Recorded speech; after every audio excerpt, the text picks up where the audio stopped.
We're at Luray Caverns in the Shenandoah Valley in the Carriage Caravan Museum.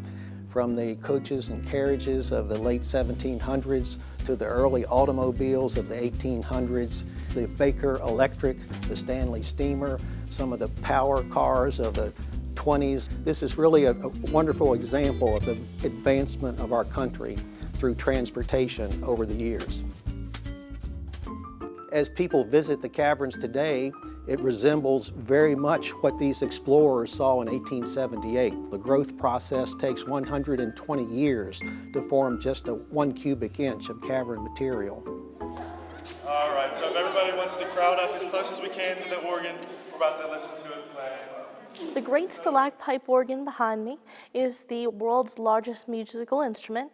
It uses 37 different stalactites throughout the caverns as its different notes. Each stalactite that's used has a small machine attached to it called a solenoid.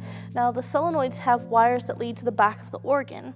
When the organ is being played, it sends out signals through those wires to the solenoids. They move forward and tap the stalactites that they're attached to, causing the dense crystal inside of the formation to reverberate, emitting a musical note. Now the notes that we're using today actually span about 3.5 acres throughout the cavern system.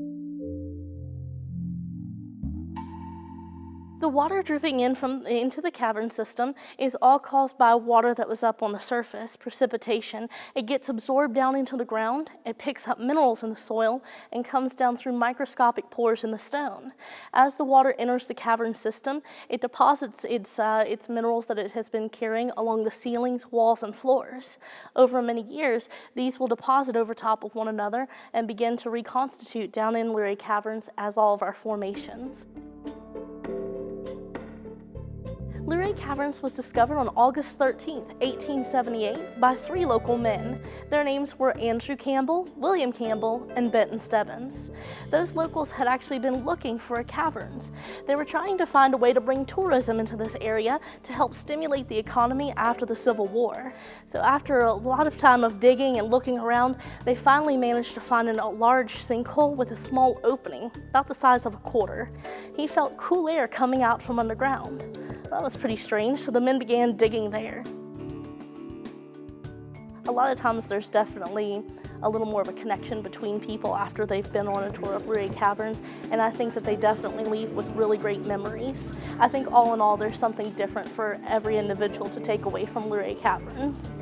Living here in a small community of 5,000 people in Luray, it's amazing the opportunities we have to engage with people of different cultures. We are one big world, and this is a wonderful place to experience that. Having gone through a recent transformation, Luray Caverns is now staircase-free and has all paved walkways. It also offers audio translation headsets to accommodate guests who speak English as a second language.